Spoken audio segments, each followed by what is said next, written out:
Friends, welcome to my channel. I am Cheshta और आज हम बात करेंगे रिस्ट जॉइंट पेन के बारे में। कभी हम गिरने वाले होते हैं तो हम अपने रिस्ट जॉइंट से प्रिवेंट करते हैं फॉल को।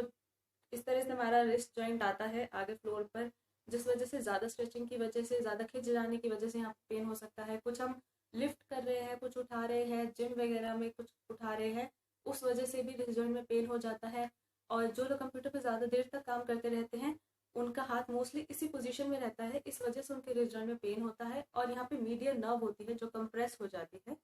यहाँ से एक हाथ से मीडियल नर्व जाती है जो कंप्रेस हो जाती है, कार्पल टनल सिंड्रोम बोलते हैं। यहाँ पे टनल होता है जिसको एनाटॉमी में कार्पल टनल बोलते हैं।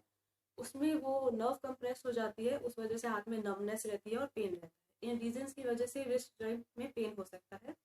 और रिस्ट जॉइंट में कौन कौन सी मूवमेंट पॉसिबल है? हम जो हाथ पीछे की तरफ मोड़ रहे हैं, जो ये मूवमेंट है, ये एक्सटेंशन है।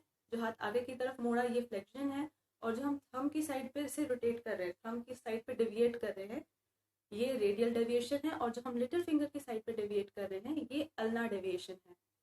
ये मूवमेंट्स जो है वो रिस्ट जॉइंट में पॉसिबल होती है। और ये मूवमेंट जो तीनों प्लेन में हो सकती है, सर्कमडक्शन, इसे सर्कमडक्शन मूवमेंट कहते हैं। तो आज हम 3 टाइप की एक्सरसाइज करेंगे, मोबिलाइजेशन, स्ट्रेचिंग एंड स्ट्रेंथनिंग। जो स्ट्रेचिंग और स्ट्रेंथनिंग एक्सरसाइज है, ये आप किसी भी टाइप का आपका कॉज है आप कर सकते हैं। आपको किसी भी टाइप से पेन हुआ है, गिरने की वजह से हुआ है, या कोई बहुत पुरानी इंजरी है उस वजह से हुआ है, तो आप ये कर सकते हैं। आपका इससे रेंज ऑफ मोशन भी बढ़ेगा और पेन भी कम होगा। कई बार होता है हमारे हाथ में प्लास्टर लगा रहता है बहुत टाइम तक, इस वजह से भी पेन आता है। क्योंकि बहुत टाइम तक हाथ में जैसे फ्रैक्चर हुआ, प्लास्टर लगा हुआ है, तो हमारी रिस्ट इसी पोजीशन में रह गई। और अब वो इसी पोजीशन में है, वो मुड़ नहीं रही, वो एक्सटेंशन पोजीशन में नहीं जा रही है। तो इस रीज़न से भी हमारी जो जॉइंट की रेंज ऑफ मोशन है वो कम हो जाती है। और जब हम फिर ज़बरदस्ती हाथ को पीछे करते हैं तो पेन होता है। तो मैं उसके लिए आज एक्सरसाइज लेकर आई हूँ, वो मैं आपके साथ आज शेयर करूँगी। तो चलिए एक्सरसाइज शुरू करते हैं। सबसे पहली एक्सरसाइज जो मैं आपको बताने वाली हूँ वो मोबिलाइजेशन है। इसमें क्या करना है, आपको यहाँ पे जैसे अगर आपको एक्सटेंशन, पहले हम एक्सटेंशन कर रहे हैं, तो आपको जो थंब है दूसरे हाथ का, और ये जिस हाथ में आपको दर्द है, जिस हाथ में आपको दर्द है, जिस कलाई में आपको दर्द है, वहाँ पे इस तरह से थंब रखना है।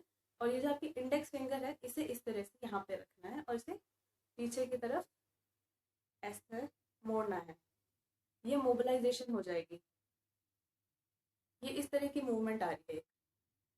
थंब आपको यहाँ पे रखना है, जो आपका ये जॉइंट बन रहा है ना, यहाँ पे आपको थंब रखना है। और इंडेक्स फिंगर जो फर्स्ट फिंगर होती है, इसे आपको यहाँ पे इस तरह से रखना है और इसे पीछे की तरफ मोड़ना है। सेम आप हाथ को घुमा लीजिए और जो अब आपके यहाँ पे है, यहाँ पे आप थंब रख लीजिए। और ये जो आपकी इंडेक्स फिंगर है, इसे आप पीछे रख लीजिए और ये इस तरह से आपको मोड़ना है।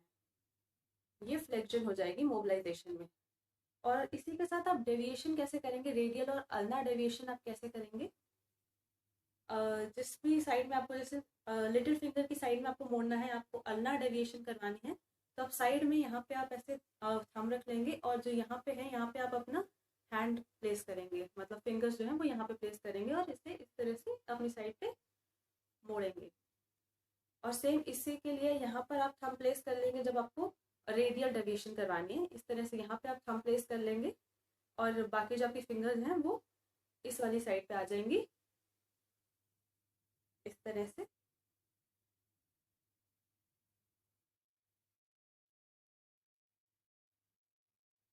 ये आप 10 से 20 बार ही कर सकते हैं, ज़्यादा भी कर सकते हैं अगर आपको कोई दिक्कत नहीं है तो। ये थी हमारी मोबिलाइजेशन एक्सरसाइज। अब हम करेंगे स्ट्रेचिंग एक्सरसाइज रिस्ट जॉइंट पे। तो सबसे पहले हम फ्लेक्शन के लिए स्ट्रेचिंग एक्सरसाइज करते हैं। फ्लेक्शन ये हमारे आगे वाले मुड़ने वाली मूवमेंट थी, जिसमें हम हाथ को आगे की तरफ मोड़ के रखते हैं। इस तरह से फिस्ट बना लीजिए, मुट्ठी बना लीजिए, और इसको अपनी तरफ होल्ड करना है, ऐसे करके होल्ड करना है। आप चाहें तो आप इसको और ज़्यादा प्रेस कर सकते हैं। अगर आप अपनी फिंगर को कर्ल कर लेंगे, आप मुट्ठी बना लेंगे, फिस्ट बना लेंगे, तब अगर आप इसको स्ट्रेच करते हैं तो आप फील करेंगे कि ज़्यादा स्ट्रेच हो रहा है। अगर आप हाथ खोल लेते हैं तो आप करेंगे तो आपको कम स्ट्रेच फील होगा। आप चाहें तो आप और स्ट्रेच अपने दूसरे हैंड से यूज़ कर सकते हैं। ये आपको 10 से 20 बारी करना है। और स्ट्रेच करके आप चाहें तो 10 सेकंड होल्ड भी कर सकते हैं। इस तरह से आप 10 सेकंड इसको होल्ड भी कर सकते हैं। अब हम करेंगे एक्सटेंशन के लिए स्ट्रेचिंग। इसमें हाथ को ऊपर की तरफ रखना है और इसमें आपको फिंगर कर्ल नहीं करनी है। अगर आप फिंगर कर्ल करके मुट्ठी बनाकर अगर आप हाथ को पीछे मोड़ते हैं तो आप नोटिस करेंगे आपको कम स्ट्रेच फील होगा। तो इसके लिए आप हाथ खुला रखिए और इसे पीछे की तरफ मोड़िए। आप नॉर्मली भी कर सकते हैं, लेकिन अगर ये आप इजीली कर लें, आपको और स्ट्रेच अगर फील करना है तो आप इस तरह से स्ट्रेचिंग कर सकते हैं। तो इसको भी आपको 10 सेकंड तक स्ट्रेच होल्ड करके रखना है। यहाँ पे इस तरह से 10 सेकंड तक आपको होल्ड करके रखना है स्ट्रेच। इसको भी आप 10 से 20 बार ही कर सकते हैं, ज़्यादा भी कर सकते हैं। अब हम करते हैं स्ट्रेंथनिंग एक्सरसाइज। स्ट्रेंथनिंग एक्सरसाइज के लिए मैंने एक बॉटल ली है 1 लीटर की, इसमें पानी फिल है। आप अगर 1 लीटर वाली बॉटल से नहीं कर पाते हैं तो आप 500 ml वाली जो बॉटल आती है आप उससे भी यूज़ कर सकते हैं। इसमें आपको बॉटल को इस तरह से ग्रिप कर लेना है। मैं दिखाती हूँ। इस तरह से आपको बॉटल को ग्रिप कर लेना है और अपने हाथ को आगे की तरफ फ्लेक्शन जो है, फ्लेक्शन एक्सरसाइज वो करनी है और फिर एक्सटेंशन करनी है इस तरह से। 15 से 20 बार आप ये कर सकते हैं, इससे स्ट्रेंथनिंग एक्सरसाइज हो जाएगी। तो ये थी हमारी आज की एक्सरसाइज। इससे आपकी रिस्ट की स्ट्रेंथनिंग भी होगी और स्ट्रेचिंग भी होगी और बहुत इफेक्टिव एक्सरसाइजेज हैं। आप ये ज़रूर करिए और हमें कमेंट करके ज़रूर बताएं आपको कैसा लगा। और अगर आप हमारे चैनल पर फर्स्ट टाइम आए थे तो प्लीज़ चैनल को सब्सक्राइब करना ना भूलें और वीडियो अच्छा लगा हो तो प्लीज़ लाइक करें और भी जगह पे आप शेयर कर सकते हैं। Thank you.